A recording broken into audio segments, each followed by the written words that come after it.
नमस्कार। बाइबल कथा चैनल में आपका स्वागत है।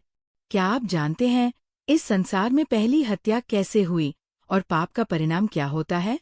चलिए एक दिलचस्प कथा सुनते हैं। ये एक अजीब और दुखद कथा है जो हमें जीवन के गहरे पहलुओं से परिचित कराती है। पाप के कारण आदम और हव्वा को परमेश्वर ने बाग एदन से निकाल दिया। अब वे उस पवित्र बगीचे में नहीं रह सकते थे। उन्होंने एक नई और कठिन दुनिया में जीवन शुरू किया। कुछ समय बाद हव्वा ने एक पुत्र को जन्म दिया और उसका नाम रखा कैन। फिर दूसरा पुत्र हुआ हाबिल। समय बीता। कैन एक किसान बना। वह जमीन में खेती करता था। हाबिल एक चरवाहा बना। वो भेड़ बकरियां पालता था। एक दिन दोनों भाइयों ने परमेश्वर को भेंट चढ़ाने का निश्चय किया। हाबिल ने अपने जानवरों में से पहला और सबसे अच्छा मेमना उठाया और परमेश्वर को अर्पित किया। कैन ने भी अपनी फसल में से कुछ परमेश्वर को चढ़ाया। परमेश्वर ने हाबिल की भेंट को स्वीकार किया, लेकिन कैन की भेंट को नहीं अपनाया। ये देखकर कैन का चेहरा उतर गया। वह बहुत क्रोधित और दुखी हो गया। तब परमेश्वर ने उससे कहा, कैन, तू इतना परेशान क्यों है?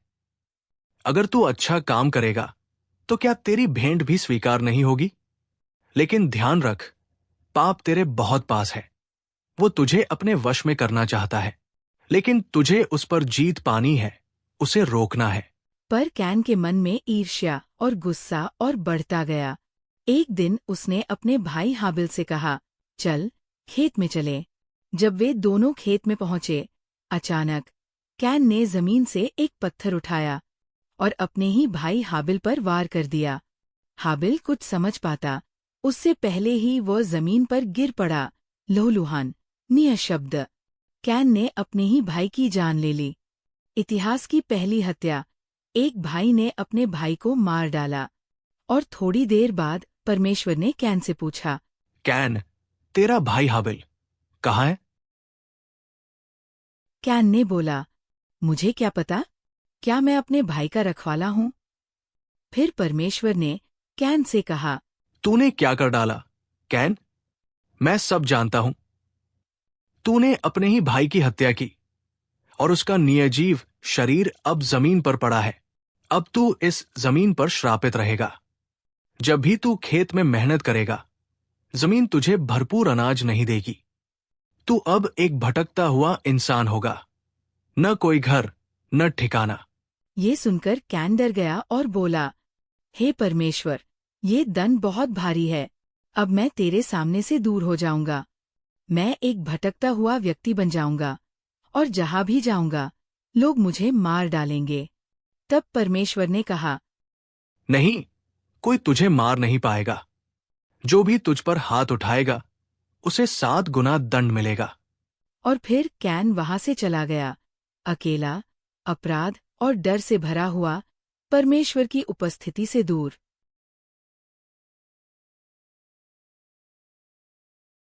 मित्रों, अब आपने कैन और हाबिल की कथा सुनी।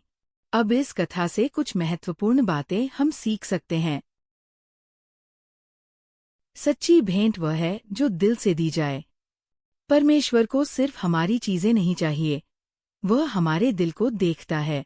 हाबिल की भेंट इसलिए स्वीकार हुई क्योंकि उसने प्रेम और आदर के साथ दी थी।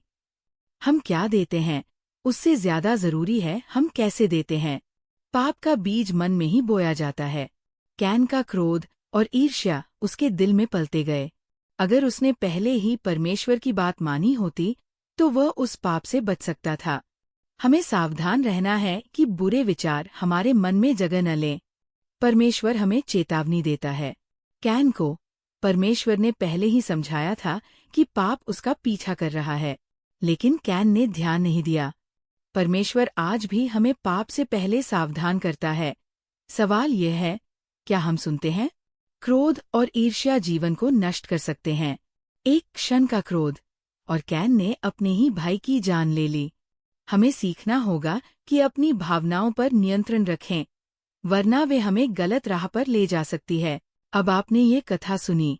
अगर आपको ये पसंद आई हो तो कृपया लाइक और शेयर करें। और अगली वीडियो के लिए हमारे चैनल को सब्सक्राइब करना न भूलें। परमेश्वर आपका भला करे।